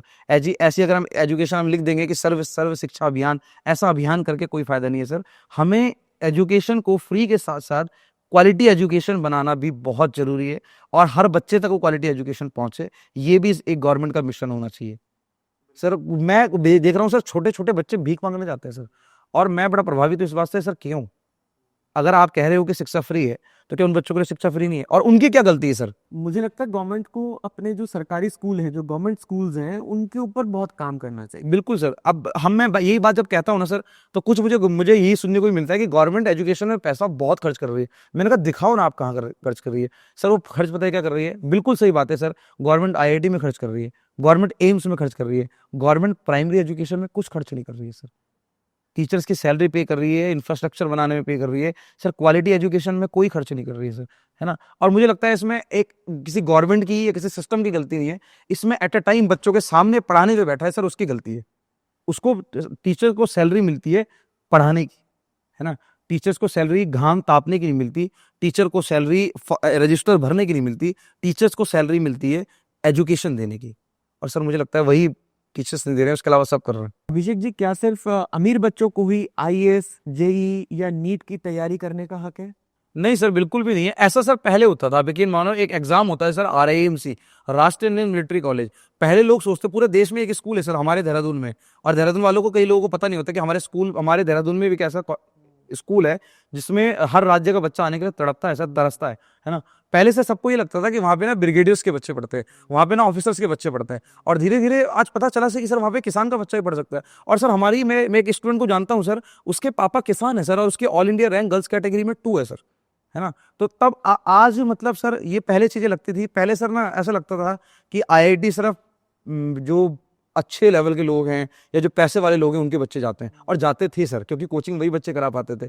आज तो सर बहुत सारे टीचर्स, मैं बहुत इंस्पायर हूँ अलक पांडे सर से, पीडब्ल्यू जो चला रहे हैं अलक पांडे सर, उन्होंने एजुकेशन को इतना अफोर्डेबल बना लिया सर। मैं कहानी देखता रहता हूँ अक्सर, सिलेंडर बेचने वाला वो 5 डॉक्टर बन गया सर। एक मोबाइल कवर आपने देखा होगा, मोबाइल कवर बेचने वाला डॉक्टर बन गया सर। मैं बहुत इंस्पायर हूँ इन लोगों से। एजुकेशन को अफोर्डेबल बहुत ज़्यादा बना दिया है। अब बारी है सर एजुकेशन को अफोर्डेबल के साथ साथ क्वालिटी एजुकेशन बनाने की, है ना। और मैं सारे टीचर से मैं भी बात कर रहा था सर, ऋषिकेश सर के, मैं इनसे भी बहुत इंस्पायर हूँ। इन्होंने सर बहुत कम फीस में, मुझे आइडिया सर 15 to 20,000 इनकी फीस है पूरे साल भर की। इन्होंने इस फीस में सर झारखंड जैसे एरिया में आईआईटीएन दी है सर, है ना। तो ये लोग बहुत काम कर रहे हैं और मैं इन लोगों से इंस्पायर हूँ। हम लोग मिलके, मैं चाहता हूँ मैं भी ऋषिकेश पांडे सर के जर्नी का पार्ट बनूं, और बहुत कम फीस में हम लोग डॉक्टर्स दे पाएं, हम बहुत कम फीस में हम देश के टॉप इंजीनियर्स दे पाएं। और सर अभी तो हम लोगों का प्रॉपर आईआईटी का बैच, नीट का बैच शुरू नहीं है। मैं आज आपसे वादा कर रहा हूँ सर, इस पॉडकास्ट के माध्यम से हम जब भी शुरू करेंगे ना सर, पहले बैच में ही, जब भी पहले बैच का एग्जाम होगा, हम पहले बैच में ही, मेरा सर मैं पूरी जान लगा दूंगा अपनी, पहले बैच में ही हम 5 आईआईटीएन देंगे सर, और 5 एम्स डॉक्टर देंगे सर। मुझे इसके लिए किसी भी हद तक गुजरना पड़े, कितनी भी मेहनत करनी पड़े, कितने भी महंगे टीचर्स लाने पड़े सर, मैं जब शुरू करेंगे ना सर, रिजल्ट बहुत बेहतर देंगे सर इस फील्ड का, है ना। क्योंकि मैं जानता हूँ रिजल्ट किन बच्चों से आएगा। मैं फिर वही बात कह रहा हूँ, उन बच्चों से रिजल्ट आएगा जो फीस नहीं दे पाते। बिल्कुल, है ना सर, हम लोग उन लोगों पे बहुत मेहनत करेंगे। Abhishek ji, what is the difference between private schools and government school? Sir बहुत बड़ा डिफरेंस है, गवर्नमेंट स्कूल और प्राइवेट स्कूल में बहुत बड़ा डिफरेंस है सर। और सबसे बड़ा डिफरेंस है सर, कम से कम ना जो प्राइवेट स्कूल के बच्चे होते हैं ना, हालांकि सब में ऐसा नहीं है, कुछ गवर्नमेंट स्कूल के बच्चे भी बहुत अच्छे होते हैं, पर एक मेजरली डिफरेंस ये देखा जाता है सर, जो प्राइवेट स्कूल के बच्चे हैं ना, उसको खड़ा होना आता है सर। प्राइवेट स्कूल के बच्चे को बात करना आता है सर। प्राइवेट स्कूल के बच्चे को अपनी बात रखना आता है सर। और गवर्नमेंट स्कूल के बच्चा अपनी बात रख भी नहीं पाता सर, क्योंकि सर माहौल ही ऐसा है। और आपको मतलब मैं मानता हूँ कि आप भी मेरी बात से सर एग्री कर पा रहे होंगे, और सर टच भी कर पा रहे होंगे कि ये बात बिल्कुल सही है। प्राइवेट स्कूल का बच्चा ना सर डाउट पूछने में या किसी से बात करने में बिल्कुल भी हेजिटेट नहीं होता। और सर गवर्नमेंट स्कूल का बच्चा ना हाथ खड़ा करने में डरता है क्लास में, है ना, हेजिटेशन उसके अंदर होती है। और प्राइवेट स्कूल में अगर टीचर बच्चे को नहीं पढ़ाएगा ना, तो अगले साल टीचर नहीं रहेगा स्कूल में। प्राइवेट स्कूल में अगर टीचर रिजल्ट नहीं देगा ना, अगले साल टीचर नहीं रहेगा। और यहाँ सर गवर्नमेंट स्कूल का टीचर 10 साल रिजल्ट ना दे, 10 साल भी रिजल्ट ना दे तो गवर्नमेंट स्कूल के टीचर में कोई फर्क नहीं पड़ने वाला सर, क्योंकि उन्होंने अपनी मेंटेलिटी पता है कैसी बना ली सर, अब हम गवर्नमेंट एम्प्लॉय बन गए, अब क्या कोई हमारा कर लेगा, कोई हमें हटा ही नहीं सकता, हम कुछ भी करें, है ना। तो सर ये भी एक बहुत बड़ा डिफरेंस है कि वहां पे टीचर को ना डर होता है अपनी जॉब खोने का, गवर्नमेंट सेक्टर सेफ है सर, है ना। अपनी लाइफ तो सेव कर ली सर, एक टीचर ने अपनी लाइफ तो सेव कर ली, पर अच्छा ना पढ़ा करके कई बच्चों की लाइफ बर्बाद कर रहे हैं सर टीचर। बड़े शहर के जो हमारे गवर्नमेंट स्कूल्स हैं वहां पर हो सकता है अभी उन टीचर्स की मेंटेलिटी थोड़ी चेंज हुई है, बिल्कुल स्ट्रिक्टनेस हुई है, मगर जो छोटे शहर के सरकारी स्कूल्स हैं ना, वहाँ के जो टीचर्स हैं उनकी मेंटेलिटी आज भी वही पुरानी है कि हमें स्कूल जाना है, हमारी तनख्वाह आ रही है, हमें अंगूठा लगाना है, हमें अटेंडेंस लगानी है, दैट्स इट। उनको बच्चों से कोई मतलब नहीं है, उनको बच्चों से कोई पढ़ाई नहीं है, मुझे ऐसा लगता है। बिल्कुल सही कहा आपने सर। मैं अभी दिल्ली के स्कूल्स के बारे में मैंने बहुत सुना है सर, हालांकि मैंने विजिट नहीं किया, पर मैंने सोशल मीडिया बहुत देखा, दिल्ली के बहुत सारे गवर्नमेंट स्कूल बहुत अच्छे हैं, है ना। और मैंने देखा है सर, और पर सर आप हर जगह का ऐसा नहीं है सर, जो बहुत अच्छे इलाके हैं सर वहाँ पे शायद गवर्नमेंट स्कूल बहुत अच्छे हों, पर शायद मैं स्टेट गवर्नमेंट के स्कूल की बात करूँ, उत्तराखंड जैसे एरिया में सर, पहाड़ों में अब आप अंदाजा लगाइए ना सर, कई स्कूल बंद हो चुके हैं सर, कई स्कूलों में ना अब स्कूल का ग्राउंड की घास ना भैंसें चरती है सर, गायें चरती हैं, है ना। अब वहाँ के स्कूल का इंफ्रास्ट्रक्चर का कोई अस्तित्व तो नहीं रह गया सर गवर्नमेंट स्कूल का, और इसका कारण सर पता है टीचर्स ही हैं। इसका कारण यही है कि टीचर्स का ध्यान बच्चों का रिजल्ट देने में नहीं है, क्योंकि वो उसने अपने आप को सेफ समझ लिया सर, उसका ध्यान अपने घर की ईएमआई भरने में, मैंने आपको बताया कार की ईएमआई भरने में, कि सैलरी आएगी तो इस बार मैं वहाँ करूंगा, उसका बिल्कुल भी ध्यान बच्चों का भविष्य बनाने में नहीं है। अगर उसी क्लास में, समझना सर मेरी बात को, अगर उसी क्लास में जिस क्लास में वो टीचर पढ़ा रहा है उसका बच्चा बैठा होता ना, तो सर वो बहुत मेहनत करता, है ना, बहुत मेहनत करता सर, इवन अपने कलीग टीचर्स को भी कहता है, दूसरे सब्जेक्ट टीचर्स को, मेरा बच्चा है, ध्यान रखना, अच्छे से पढ़ाना है। और ये आना बहुत जरूरी है। हालांकि मैंने बहुत पहले ये सुना था, पता नहीं क्यों अब तक आ नहीं पाया सर, कि government employee, government even teachers के बच्चे तो गवर्नमेंट स्कूल में ही पढ़ने चाहिए। मुझे लगता है सर बहुत हद तक चीजें सुधर जाएंगी, राइट। बहुत हद तक। हालांकि हम ये बात कह पा रहे हैं, अगर हम गवर्नमेंट टीचर होते शायद हम ये बात ना कह पाते, पता नहीं क्या सर, गवर्नमेंट टीचर्स बनने के बाद, जबकि सर गवर्नमेंट टीचर ना बहुत मेहनती होते हैं, बहुत नॉलेजेबल होते हैं। एक गवर्नमेंट टीचर सालों साल तैयारी करता है, एक प्राइवेट टीचर, मतलब जो वो प्राइवेट टीचर रहता है वो सालों साल तैयारी करता है गवर्नमेंट टीचर बनने के लिए सर, है ना। वो एज कम्पेयर टू जो प्राइवेट टीचर होंगे ना, उनसे बहुत ज़्यादा नॉलेजेबल होता है। पता नहीं सर उसे क्या होता है, वो किस जाल में फंस जाता है टीचर बनने के बाद, कि सर आप रिजल्ट देख ही नहीं सर, मतलब कुछ नहीं कर पाता। वो सिर्फ स्कूल जाता है गप्पे लगाने के लिए और टीचर्स के साथ, है ना, स्कूल जाता है राजनीतिक बातें करने के लिए, स्कूल जाता है लैब में बैठने के लिए, स्कूल जाता है सिर्फ और सिर्फ चेयर तोड़ने के लिए। और सर मैं इस बात को इसलिए भी कह पा रहा हूँ सर, मैंने देखा है ऐसा। सर प्राइमरी स्कूल के टीचर सर, कुछ टीचर्स मेहनत भी करना चाह रहे हैं, पर सर गवर्नमेंट की वजह से सर इतने सारे क्लासेस हैं। एक टीचर है, जैसे मैं बता रहा था, जैसे स्कूल की मैं कहानी बता रहा हूँ सर, वो हमारे एरिया का स्कूल है रायवाला का सर, वहाँ पे 3 क्लास में बता रहा था, 6, 7, 8 थे, एक टीचर है सर, और वो एक टीचर इतनी मेहनती है सर, इतनी डेडिकेटेड है सर, पर क्या करें। इवन सर हमने फिर जाके ना, हमने हमारे गांव के जो प्रधान हैं उन लोगों ने, और कई स्कूल, मतलब ऐसे कोचिंग इंस्टीट्यूट के टीचर्स ने वहाँ पे जाके हेल्प करी है सर, ताकि हम इस बच्चों, हम अपने लेवल पे कुछ कर पाए उन बच्चों के लिए। अब मतलब वहाँ पे जाके फ्री ऑफ कॉस्ट हमने एजुकेशन दी है उन गवर्नमेंट स्कूल में जहाँ पे टीचर ने थे। एक गवर्नमेंट स्कूल की हालत इतनी खराब थी ना सर, टीचर्स का आपस में झगड़ा, बच्चों के एजुकेशन में कोई ध्यान नहीं देना। मैंने और एक रोहित भैया हैं सर, उन दोनों लोगों ने मिलकर, गांव के प्रधान भी हैं, और उन दोनों लोगों ने मिलकर उस स्कूल में ताला लगाया, उस स्कूल के, गवर्नमेंट स्कूल के टीचर्स को सबको बाहर खड़ा किया सर, और कहा कि आप में से कोई तब तक इस स्कूल के अंदर नहीं आएगा जब तक इस स्कूल का सिस्टम नहीं सुधरेगा। सर इस वजह से 1-2 दिन स्कूल हमने बंद तो कर दिया, पर बच्चों की पढ़ाई में कहीं ना कहीं इफेक्ट पड़ रहा था। हमें ऐसा महसूस हो रहा था कि बच्चा कुछ तो पढ़ता स्कूल होता तो शायद। हमने सर उन बच्चों को एक प्राइवेट स्कूल्स में गए, वहाँ पे कमरा लिया सर, हमने बात करी, हमने रिक्वेस्ट करी कि हमें एक अपना क्लासरूम दे दीजिए। उन्होंने अपना क्लासरूम दिया, और मैंने और मेरे स्टूडेंट्स ने सर उन बच्चों को पढ़ाया है, उन गवर्नमेंट स्कूल के बच्चों को। हमने सर ऐसे ऐसे स्टेप भी लिए गवर्नमेंट की एजुकेशन को सुधारने में सर। अपने लेवल पे स्कूल पे ताला लगा दिया जितना हम कर पाते सर, पर शायद सर हम ऐसे 1-2 स्कूल में तो कर पाएंगे, शायद उत्तराखंड के सारे गवर्नमेंट स्कूल को हम बदल नहीं पाएंगे। बिल्कुल, है ना।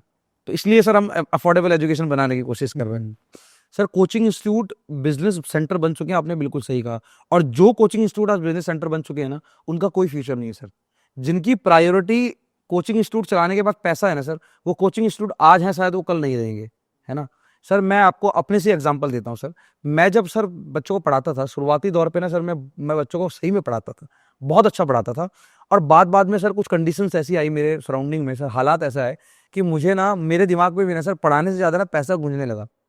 मेरे दिमाग में भी गूंजने लगा कि मेरी क्लास में अगर 100 बच्चा बैठा है तो 100 मल्टीप्लाई बाय इतने रुपए होगा। ये दिमाग में चलने लगा सर कि यार मुझे 150 बच्चा बैठाना है, मुझे 200 बच्चा बैठाना है, और तब मैं इतना अर्न कर पाऊंगा। और जब मेरे दिमाग में चला ना सर, तब मैं फेल हुआ। है ना। अपना तब तब सब ना वो गोल अचीव हो पाया, ना बच्चों को मैं उतना ज़्यादा दे पाया जितना मैं दे सकता था। और सर फिर मुझे ये चीज़ हालांकि बहुत बाद में समझ आई, जब मैंने बहुत कुछ खो दिया, है ना, मेरी लाइफ में बहुत डाउनफॉल आया, जब मैंने बहुत कुछ खो दिया, तब मुझे ये बात समझ आई कि यार मैं करना क्या चाह रहा हूँ, मेरा मोटो है क्या। मेरा मोटो जब मैंने बिजनेसमैन बनने की सोची है ना सर, तब तब मैं डाउनफॉल, मेरा डाउन डाउन मतलब मैं गिरा हूँ, है ना। और जब मैंने अच्छा टीचर बनने की सोची है ना सर, मैं बहुत जंप से मतलब कूद के उठाऊँ सर, है ना। तो जब सर कोचिंग का मोटो अगर पैसा रहेगा, वो नंबर्स में कैलकुलेट करेगा, इतना मल्टीप्लाई बाय इतना तो वी विल कैलकुलेट इतना, तो सर तब तक वो कोचिंग इंस्टीट्यूट सफल नहीं हो पाएगा। और जब कोचिंग इंस्टीट्यूट का रिजल्ट ये रहेगा कि इतने नंबर्स इतने स्टूडेंट्स को हमने रिजल्ट देना है, वो कोचिंग इंस्टीट्यूट बहुत आगे जाएगा सर। तो सर ठीक है, कुछ इंस्टीट्यूट ने अगर ऐसा बना दिया है तो वो इंस्टीट्यूट बहुत लंबे टाइम तक चलेंगे नहीं सर, है ना। जब तक उनकी प्रायोरिटी अच्छी एजुकेशन, अच्छा रिजल्ट नहीं होगा, तब तक वो कोचिंग इंस्टीट्यूट की लाइफ बहुत ज़्यादा नीट, है ना। तो कोचिंग इंस्टीट्यूट पैसा भी कमा रहे हैं, बिजनेस भी बन रहे हैं। कई कोचिंग इंस्टीट्यूट की फीस आप देखेंगे सर बहुत ज़्यादा भी है, पर सर उसी कोचिंग इंस्टीट्यूट से रैंकर्स भी हैं, और इसीलिए वो कोचिंग इंस्टीट्यूट आज मार्केट में टिकी भी हुई है। अगर उनका मोटो सिर्फ और सिर्फ पैसे ही कमाना होता ना, तो आज मार्केट में नहीं होते, है ना। मतलब कुछ टाइम में ही बंद हो जाते सर। कई सालों से कई कोचिंग इंस्टीट्यूट, बहुत महंगे कोचिंग इंस्टीट्यूट लगातार मार्केट पे हैं, क्योंकि सर वो रिजल्ट दे रहे हैं। उनकी प्रायोरिटी वो फीस नहीं, वो रिजल्ट है। जब रिजल्ट प्रायोरिटी रहेगी ना, इस देश के हर एक टीचर जब अपने दिमाग में प्रायोरिटी रिजल्ट रखेगा, अपनी सैलरी, अपना बिजनेस, अपना ये सब चीजें नहीं रखेगा ना, ये देश बहुत आगे निकल जाएगा सर, बहुत आगे। अभिषेक जी, जैसे कि सेंट्रल गवर्नमेंट ने भी हम 2025-26 का जो बजट निकाला है, एजुकेशन का जो बजट निकाला है, वो है 1,28,000 करोड़ से ज़्यादा का बजट एजुकेशन का है। तो क्या आम आदमी को या फिर एक मिडिल क्लास, लोअर क्लास बच्चे को इसका फ़ायदा कितना पहुंच पाता है, पहुंच पाता भी है कि नहीं पहुंच पाता है? सर अगर मैं आप गवर्नमेंट के हिसाब से मैं बात करूं, तो हम गवर्नमेंट कहती है कि साक्षरता दर का जो कैलकुलेशन होता है ना, वो प्राइमरी एजुकेशन से होता है, कि हमारा देश में साक्षरता दर इतनी है। वो कुछ प्राइमरी, मुझे प्रॉपर आइडिया नहीं है, मे बी वो 5th क्लास तक के, अगर जो बच्चे 5th पास आउट है उनको कैलकुलेट करते हैं, या जो बच्चे 8th पास आउट है, जो भी उनका पैमाना रहता होगा। मैं इतना समझता हूँ कि प्राइमरी एजुकेशन के बेस पे हम लोग अपने देश की साक्षरता दर डिसाइड करते हैं। आपने जो बजट अभी आप बता रहे थे सर, 1,28,000 करोड़ से ज्यादा, मैं इससे ये सुन के ही बहुत बड़ा सरप्राइज हूँ सर। ये वाला बजट ना, मुझे गवर्नमेंट से मेरी एक अपील है, हालांकि मेरी अपील कहीं सुनेगी गवर्नमेंट, पर छोटी से मेरा एक संदेश है कि इसका maximum part of the budget आप प्राइमरी एजुकेशन में खर्च करें, जिस बेस पे आप अपने अपने देश की साक्षरता दर गिनवा रहे हैं। ये बजट हायर एजुकेशन में खर्च करें, पर as compare to primary education में करने की ना, इस बजट को बहुत ज्यादा जरूरत है। अगर प्राइमरी एजुकेशन सुधरेगी ना सर, तो ऑटोमेटिकली सब कुछ बहुत अच्छा ग्रो हो जाएगा। गवर्नमेंट का नीचे वाली एजुकेशन में कोई ध्यान नहीं है सर। हायर एजुकेशन में गवर्नमेंट देखोगे आप, आईआईटी के इतने बड़े बड़े इंफ्रास्ट्रक्चर है, और गवर्नमेंट स्कूल सर हमारे साइड 3 कमरों में खत्म हो जाता है सर। अगर ये इंफ्रास्ट्रक्चर, ये बजट का कुछ हिस्सा, मैं कह रहा हूँ इफेक्टिवली अगर प्राइमरी एजुकेशन में लगेगा ना, तो सर गवर्नमेंट को ये बजट बढ़ाने की भी जरूरत नहीं है सर। इतने बजट में बहुत अच्छा गवर्नमेंट रिजल्ट दे सकती है ना। नंबर्स में बजट बढ़ा के कोई फायदा नहीं है सर। आपको एजुकेशन में अगर अपने देश को आगे ले जाना है, तो आपको बार बार मैं एक बात कह रहा हूँ कि एजुकेशन की क्वालिटी पे ध्यान देना होगा, एजुकेशन के बजट में नहीं, है ना। हमें बेसिक पे काम करना होगा। बेसिक पे काम करना होगा, बिल्कुल सही बात है सर। बेसिक स्कूल्स के इंफ्रास्ट्रक्चर को बदलना होगा। प्राइमरी स्कूल में कह रहा हूँ सर, जो बच्चे जो स्कूल 1st to 5th होते हैं, इन पे ध्यान देना होगा सर। जो स्कूल जूनियर हाई स्कूल होते हैं, 8th तक स्कूल होते हैं, 10th तक स्कूल होते हैं, इंटर कॉलेज होते हैं, इन पे ध्यान देना पड़ेगा sir. Maximum part of the budget in schools पे खर्च करना पड़ेगा, इन स्कूल्स के टीचर की स्किल पे खर्च करना पड़ेगा, टीचर्स ट्रेनिंग में खर्च करना पड़ेगा, अवेयरनेस के लिए खर्च करना पड़ेगा सर। एज कंपेयर टू अगर आप हायर एजुकेशन का बजट थोड़ा कम भी कर देना, तो मुझे लगता है चलेगा। यहाँ खर्च करने की ज्यादा जरूरत है सर। आपके इंस्टीट्यूट से बहुत से बच्चे कोचिंग लेते हैं, कोई एक बच्चे की सक्सेस स्टोरी अगर आप बताना चाहें तो? सर बहुत सारी सक्सेस स्टोरीज है मेरे पास, और एक बच्चे की अगर मैं सक्सेस स्टोरी बताऊं, तो सर एक बच्चा था, और ऋषि नाम था सर उस बच्चे का, ऋषि पवार, हमारे रायवाला से ही सर। उस बच्चे ने, वो बच्चा मेरे पास सर 9th में पढ़ने आया, 9th 10th 11th 12th 4 साल वो हमसे पढ़ा सर। और 9th में जब वो बच्चा आया था ना, उसका सपना था कि मुझे ना भैया एनडीए निकालना है। वो बार बार कहता था मुझे एनडीए निकालना है सर। एज अ टीचर मैं समझता था, मैंने एनवायरनमेंट देखा था सर, कि एनडीए निकालने के लिए ना नॉलेज के साथ साथ पर्सनैलिटी का होना बहुत जरूरी है, कम्युनिकेशन स्किल का होना बहुत जरूरी है, इंग्लिश कम्युनिकेशन का होना बहुत जरूरी है एनडीए निकालने के लिए। और एक गवर्नमेंट स्कूल में ये माहौल मिल पाना असंभव है सर। मुझे नहीं पता कि किस जगह के गवर्नमेंट स्कूल के क्या हालात है, जो मैंने देखे सर मैं बता रहा हूँ, किसी गवर्नमेंट स्कूल का बच्चा फ्लुएंट स्पोकन इंग्लिश बोले, असंभव है सर, है ना। तो इसीलिए मैंने उस बच्चे को कहा कि बेटा तू एनडीए मत कर। उसे वो बड़ा दुखी हुआ, उसे लगा कि भैया आप मुझे डिमोटिवेट कर रहे हो। मैंने कहा तू इससे और बेहतर रास्ते, तो उन रास्तों को देखो। उन्होंने कहा क्या करूं? मैंने कहा इंडिया का सॉरी वर्ल्ड का सेकंड टफेस्ट एग्जाम होता है जेईई एडवांस, आप उसकी तैयारी करो। उसने कहा भैया मैं कर पाऊंगा? मैंने कहा अभी बहुत टाइम है, तो कर लेगा। ठीक है, मैंने ये बात कही। उसने कहा चलो देखते हैं। फिर 9-10 में बच्चा था, उसने अपने 9-10 में फोकस किया। 2 बच्चे थे, ऋषि पवार और पंकज। पंकज के अंदर अचानक से आग लगी जेईई करने की सर। उसने पढ़ना शुरू किया, उसने बहुत मेहनत करना शुरू करी। उसको देख के ऋषि ने भी करना शुरू कर दी। एक गवर्नमेंट स्कूल के बच्चे हैं सर दोनों, है ना, जिन्होंने फर्स्ट टू पूरा 12th गवर्नमेंट स्कूल में पढ़ा है। तो सर वो बच्चा ऋषि पवार ने जब तैयारी करना शुरू करी, तो जब 11th-12th में मेरे पास पढ़ा वो, उसके बाद सर जैसे मैं अलग पांडे सर का इंस्पायर हूँ सर, इसीलिए बहुत बड़ा फैन हूँ। उसने 12th के बाद सर अलग पांडे सर का मतलब पीडब्ल्यू का एक बैच ले लिया, जो बहुत ही अफोर्डेबल था। मुझे एग्जैक्ट प्राइस याद नहीं, जो 4 to 5,000 लगभग था। उसने लगभग सर उस बैच से तैयारी करी, यूट्यूब के टीचर से तैयारी करी, है ना। और तैयारी करने के बाद सर उसने जेईई मेंस निकाल दिया, जेईई एडवांस निकाल दिया, और आज वो सर आईआईटी पटना में पढ़ रहा है। सर उसके पापा हमारे एरिया के जो बहुत बड़े बड़े स्कूल्स हैं, एक बड़ा स्कूल है हमारे एरिया में माम्स, उस स्कूल में उसके पापा गार्ड की जॉब करते हैं सर। उस स्कूल के ही बच्चे उस एग्जाम्स को ना निकाल पाते सर। और मुझे लगता है हमारे एरिया में पूरे ऋषिकेश में बहुत कम ही आईआईटीएन होंगे। उनमें से एक बच्चा जो कि इंटर कॉलेज रायवाला से पढ़ करके जिस बच्चे ने आईआईटी का एग्जाम निकाला है सर, ये बहुत बड़ी स्टोरी है। उससे जब ये रिजल्ट आया था, बहुत सारे टीचर्स मुझसे मिलने आए थे, इंस्पायर हुए थे कि ऐसा कौन बच्चा है वो जिसने आईआईटी निकाल दिया। क्योंकि आईआईटी को सर आज भी बहुत बच्चे ना बहुत टफ एग्जाम समझते हैं। आज भी बच्चों के दिमाग में आईआईटी सुनते आता नहीं यार, तो बहुत टफ एग्जाम है, हमारा बस का तो नहीं है। सर जब उस बच्चे ने निकाला ना, तो मैंने पहले उनकिन 2 बच्चों के अलावा कोई बच्चा तैयारी करते हुए भी नहीं देखा था रायवाला के अंदर। आज सर मैं काफी सारे अपने एरिया में बच्चे ऐसे देख पाता हूँ जो तैयारी करते हैं। तो सर ये मतलब किन हालातों में, इवन सर उसकी कहानी से रिलेटेड एक और भी है कि जब वो पढ़ता था तो उसने वो कहता था कि भैया मेरे घर पे माहौल नहीं है। बहुत छोटा सा घर था सर, घर पे माहौल नहीं है पढ़ने का। तो मैंने क्या किया सर, एक मेरी जब कोचिंग इंस्टीट्यूट है, शॉप से सर दुकान, शटर वाली दुकान है सर। तो हम जहाँ पे पढ़ा रहे थे सर, वहाँ पे हमने एक और शटर रेंट पे लिया, एक और दुकान रेंट पे ली, और उस पे हमने उस बच्चे को बोला तो यहाँ बैठ के पढ़ा कर। पहले वो मेरे ऑफिस में बैठ के पढ़ता था, फिर मुझसे मिलने लोग आते थे तो फिर भी डिस्टर्बेंस होता था, मुझे भी फील होता था ये। तो मैंने एक दुकान सिर्फ और सिर्फ उसके लिए किराए पे ले ली और कहा तो उस पे पढ़, उसका किराए में देता था। और उस नाम उस मतलब दुकान को मैंने नाम दे दिया सर, विद्या घर पुस्तकालय। उस मैंने दुकान को नाम दे दिया। फिर उसको देख के 1-2 बच्चे और वहाँ पे बैठने लगे, जुड़ने लगे। इवन फिर जब वो घर जाता था ना, तो घर जाने में बहुत टाइम वेस्ट होता, लगभग 2-3 किलोमीटर घर था, पैदल आना जाना। तो हमने सर उस बच्चे के लिए खाना ही वहीं बनाना शुरू कर दिया। मैंने गैस सिलेंडर, चूल्हा सब अपने कोचिंग इंस्टीट्यूट में से ले आया। जैसे हमारा जो कोचिंग इंस्टीट्यूट का जो हमारा मतलब लाइब्रेरी थी, लाइब्रेरी हमने उसको बना दिया था। उसमें जो रैक जो लगे थे, उन रैकों के पीछे हमने किचन टाइप का बना दिया छोटा सा। वहीं पे सर हम लोग डेली खिचड़ी बनाते थे, और खिचड़ी बना करके, खिचड़ी खा के वो बच्चा आज आईआईटी पहुंच गया सर, ताकि उस बच्चे का टाइम वेस्ट ना हो।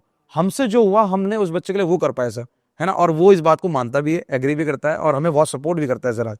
अभिषेक जी, आप टीचर्स कम्युनिटी को क्या मैसेज देना चाहते हैं? सर टीचर्स कम्युनिटी को मैं मैसेज देना चाहूंगा, यही जो मैं भी पहले भी बात कर रहा था, कि आप ना अपने कोचिंग इंस्टीट्यूट में आप दिमाग में ये चीज जब आपके अगर हावी हो गई ना, इतने number of student multiply by इतना, तो तब बच्चों का भविष्य खराब होता जाएगा। जब आपके दिमाग में होगा ना, मुझे इतने नंबर ऑफ स्टूडेंट्स का रिजल्ट देना है, मुझे इस बार इतने बच्चे आईआईटीएन भेजने हैं, मुझे इतने बच्चे एम्स भेजने हैं, मुझे इतने बच्चे एनडीए भेजने, जब टीचर्स का कोचिंग इंस्टीट्यूट का मोटो ये होगा, तो सर कोचिंग इंस्टीट्यूट बहुत आगे जाएगी। और सर जो हमारा मिशन है, ऋषिकेश पांडे सर का हमारा मिशन है, हर बच्चा पढ़ेगा। सर हर बच्चे को सिर्फ हम नहीं पढ़ा सकते सर, इसके लिए हमें हमारे जैसे बहुत सारे टीचर्स चाहिए सर, है ना। किसी से हम इंस्पायर हुए, हो सकता है कोई हमसे इंस्पायर हो, है ना। तो सर ये जब चेन बनती चली जाएगी ना, तब सही में एक दिन हर बच्चा पढ़ पाएगा। और असल मायने में सर मेरी नजरों में हर बच्चा उस दिन पढ़ पाएगा जिस दिन हर बच्चा कॉम्पिटिटिव एग्जाम्स की तैयारी करेगा। स्कूल हर साल 12th लगभग लाखों बच्चे पास आउट होते हैं सर, उनमें से सक्सेस कितने बच्चे हुए डिपेंड ये करता है। उनमें से कितने बच्चे आईआईटीएन चले गए, कितने बच्चे एनडीए चले गए, कितने बच्चों ने यूपीएससी, एसएससी तमाम गवर्नमेंट एग्जाम्स निकाल दिए। बात ये है सर, लड़ाई इस बात की नहीं है कि 12th पास, 12th के टॉपर कितने रहे, लाखों बच्चे होते हैं सर, है ना। तो जब सर मैं देश का हर एक कोचिंग इंस्टीट्यूट, इवन घर में पढ़ाने वाले दीदी भैया भी अपने बच्चे को ये सोच के पढ़ाएंगे कि मैं इसे जेईई की तैयारी करा रहा हूँ, मैं इसे सैनिक स्कूल आरएमसी आरएमएस की तैयारी करा रहा हूँ। जब जिस दिन ही आ जाएगा ना सर, उस दिन देखना आप सर बच्चों का नॉलेज, बच्चों की सोचने की क्षमता कितनी ज्यादा होगी। तो मैं सभी टीचर्स को एक मैसेज देना चाहूंगा, प्लीज आप अपने बच्चे को सिर्फ क्लास प्रमोट करने के लिए ना पढ़ाएं, आप अपने बच्चों को कॉम्पिटिटिव एग्जाम क्लियर करने के लिए पढ़ाएं। जिस दिन एक घर में पढ़ाने वाले दीदी भैया, एक कोचिंग इंस्टीट्यूट में पढ़ाने वाले टीचर्स, बहुत नामी टीचर्स, जिस दिन सबका मोटो बच्चों को कंपटीशन के लिए पढ़ाना होगा ना, उस दिन हमारा देश का एजुकेशन सिस्टम ऑटोमेटिकली आगे चल जाएगा। और यकीन मानो, हम अगर गवर्नमेंट स्कूल से में कहें कि आप अपने बच्चों मतलब यहाँ पे बच्चों को जेईई नीट और इन सब की तैयारी कराई जाए, तो ये बहुत असंभव सा है। अगर घर में पढ़ाने वाला हर एक दीदी भैया बच्चे ट्यूशन टीचर सारे लोग सब लोग ये तैयारी कराना शुरू कर दें तो ऑटोमेटिकली सर गवर्नमेंट स्कूल के टीचर्स को भी करानी पड़ेगी, क्योंकि अगर वो नहीं कराएगा ना तो बच्चे उसको पढ़ाना शुरू कर देंगे। जो बच्चा जेई पढ़ा रहा है, जेई पढ़ रहा है ना सर, वो बच्चा अपने स्कूल की एजुकेशन के जो टीचर्स पढ़ा उनको पढ़ा भी सकता है, इतना वो ऊपर चला जाएगा। तो सर जिस दिन ये दीदी भैया सब लोग पढ़ाने लग जाएंगे, हमारे जैसे छोटे टीचर्स बड़े टीचर्स के दिमाग में जिस दिन ये होगा कंपटीशन कंपटीशन कंपटीशन, उस दिन सर गवर्नमेंट टीचर्स के दिमाग में भी होगा कंपटीशन। मुझे लगता है टीचर्स को या जो पढ़ा रहे हैं उनको अपने थॉट प्रोसेस को चेंज करना पड़ेगा। बिल्कुल उनको अपनी सोच चेंज करनी पड़ेगी कि आपने जैसे बोला कि वो सिर्फ प्रमोट करने के लिए नहीं पढ़ाएं, बिल्कुल वो बच्चे को आगे बढ़ाने के लिए पढ़ाएं। उनका मोटिव ये होना चाहिए कि वो एक कॉम्पिटिटिव एग्जाम की तैयारी। पेरेंट्स को आप क्या संदेश देना चाहते हैं, क्योंकि पेरेंट्स का भी बहुत बड़ा रोल होता है बच्चे को आगे बढ़ाने में, बच्चे को मोटिवेट करने में, तो पेरेंट के लिए क्या आप मैसेज देना? अब पेरेंट्स के लिए में एक बहुत इंपॉर्टेंट मैसेज है सर, है ना।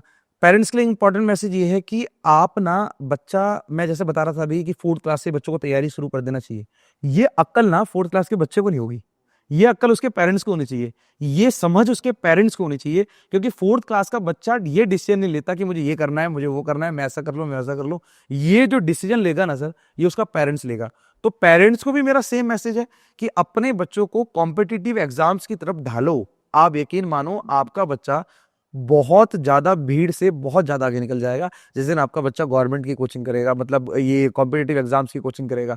एक जब बच्चा सर आरआईएमसी जैसे एग्जाम्स की तैयारी करता है ना, राष्ट्रीय इंडियन मिलिट्री कॉलेज की, तो मुझे लगता है वो एसएससी की एग्जाम की जो गवर्नमेंट एग्जाम की तैयारी कर रहे हैं उन बच्चों को चैलेंज ले सकता है। क्योंकि अगर आज बच्चे ने सैनिक स्कूल एग्जाम निकालने के लिए वर्ब चैप्टर पढ़ाना, तो जब वो एसएससी यूपीएससी और तमाम गवर्नमेंट एग्जाम्स के लिए पढ़ेगा ना, वो उसे वहां भी हेल्प करेगा। तो सारे पेरेंट्स को ये मैसेज है कि आपकी जिम्मेदारी होती है अपने बच्चों को कॉम्पिटिटिव एग्जाम्स के लिए अवेयर करना, क्योंकि छोटा बच्चा है, उस पर कोई समझ नहीं होगी। और अगर आपके मन में कोई भी डाउट है कि कैसे अपने बच्चों को कॉम्पिटिटिव एग्जाम्स के लिए अवेयर करें, कौन कौन से कॉम्पिटिटिव एग्जाम होते हैं, हम अपने बच्चे के लिए क्या कर सकते हैं, तो आप मुझसे संपर्क कर सकते हैं, है ना। बाकी डिटेल सर आप डिस्क्रिप्शन में डाल देना, हमारी डिटेल से आप हमसे कांटेक्ट कर सकते हैं। हम आपको बताएंगे कि आपका बच्चा क्या क्या कर सकता है और क्या नहीं कर रहा है। पर ध्यान रखिएगा, अगर आपका बच्चा नहीं कर रहा है ना, तो धीरे धीरे पीछे छूटता चला जा रहा है इस कंपटीशन के दौर में। हो सकता है आपको इस बात का एहसास अभी ना हो, पर समय आने पे जरूर होगा, है ना। एक लाइन है कि समय समझाएगा, है ना। तो कुछ बातें समय समझाएगा, अगर आप अभी से अवेयर ना हुए तो। नोकिया मार्केट से बाहर हो गया क्योंकि नोकिया ने खुद को अपडेट नहीं किया। अपने आप को अपडेट करना बहुत जरूरी है इस कंपटीशन के दौर पे। आपने देखा नीट का पेपर आया, बच्चे बड़े सरप्राइज हो गए कि फिजिक्स टफ आ गई। और मैं बच्चों से कहना चाहता हूँ, सारे टीचर से कहना चाहता हूँ, आप इस चीज के ना हैबिचुअल हो जाइए। ये होता रहेगा। अब फिजिक्स का पेपर टफ, केमिस्ट्री का कभी, बायोलॉजी का, मतलब लेवल बढ़ता ही रहेगा, लेवल कम नहीं होगा अब कभी, है ना। तो हैबिचुअल होना बहुत जरूरी है और तैयारी करना आज से ही बहुत जरूरी है। ये संदेश। शुक्रिया अभिषेक जी, आज हम इस पॉडकास्ट को यहीं पे वाइंड अप करेंगे। हमने बहुत सारी चर्चा करी, हमने एजुकेशन के ऊपर बात करी, किस तरीके के कोचिंग सेंटर होने चाहिए थे। मुझे लगता है कि आज का एपिसोड जो है वो पेरेंट्स को और बच्चों को बहुत अच्छा लगेगा, कुछ समझने का उनको मौका लगेगा इस पॉडकास्ट में से। और अगर जो लोग अभिषेक जी के साथ कांटेक्ट करना चाहते हैं तो मैं इनका नंबर डिस्क्रिप्शन में डाल दूंगा, और आप इस पॉडकास्ट को अपने फ्रेंड्स के साथ और अपने फैमिली के साथ इस पॉडकास्ट को ज़रूर शेयर करें। Thank you so much.